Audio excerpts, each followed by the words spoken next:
আজকে একটি কাঁচা তেঁতুল ধনিয়া পাতার চাটনির রেসিপি নিয়ে এলাম। আপনারা পুরো ভিডিওটা দেখতে থাকবেন কিভাবে বানাই। আর এখানে দেখুন ধনিয়া পাতা, তেঁতুল আর এটা শাক নিয়ে এসেছিলো একটি সিদ্ধ করার জন্য, এটা বেছে নিয়েছিলাম দেখুন। তো এটা ছানা করা হবে সিদ্ধ করে। আর এখানে তেঁতুলের খোসা ছাড়িয়ে দানা ফেলে নিতে হবে, কাঁচা তেঁতুল দেখুন। তো আপনারা চাইলে খোসাগুলো যে কোনো জায়গায় ঘষে নিতে পারেন। তো আমি খোসাটা ছাড়িয়ে ফেলে দিয়েছিলাম, খোসা নিয়েছিলাম না।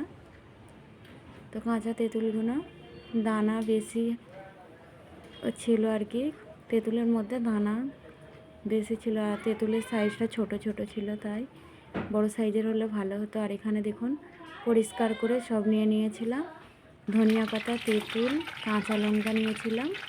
আর এর মধ্যে কালো গোল বিট লবণ, ভাজা জিরা দিয়েছিলাম, দিয়ে এটা মিহি করে পেস্ট বানিয়ে নিয়েছিলাম।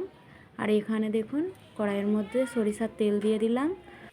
তেলটা যতক্ষণ গরম হবে না, হালকা গরম হয়ে আসবে, হালকা গরমের পর এর মধ্যে রসুনের কোয়া রেখে দিয়েছিলাম খোসা ছাড়িয়ে, এই রসুনটা দিয়ে দিলাম। দিয়ে তো হালকা গরম তেলের মধ্যেই দিতে হবে। আপনারা যদি ভেজে নিতে চান তো আপনারা গরম তেলের মধ্যে দেবেন।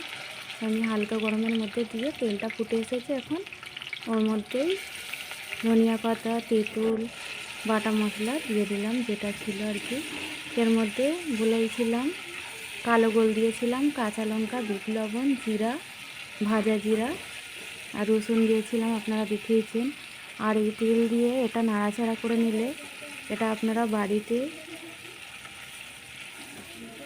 রাখতে পারেন কিছুদিন, এমনি বাটির মধ্যে যে কোনো জায়গার মধ্যে রাখতে পারেন, খারাপ হবে না।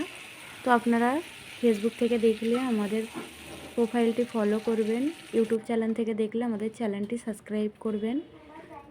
আর এখানে দেখুন যেভাবে চপের মশলা রেডি করে নিতে হয়, ঠিক ওইভাবে চাটনিটা দেখুন রেডি হয়ে গেছে।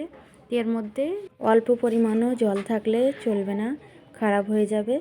তো আপনারা এইভাবেই বানিয়ে বাড়িতে রেখে দেবেন। তো যারা ফেসবুক থেকে দেখছেন আমাদের প্রোফাইলটি ফলো করবেন, যারা ইউটিউব চ্যানেল থেকে দেখছেন আমাদের চ্যানেলটি সাবস্ক্রাইব করবেন। আজকের ভিডিও এখানেই শেষ করলাম। সকলে ভালো থাকবেন, সুস্থ থাকবেন।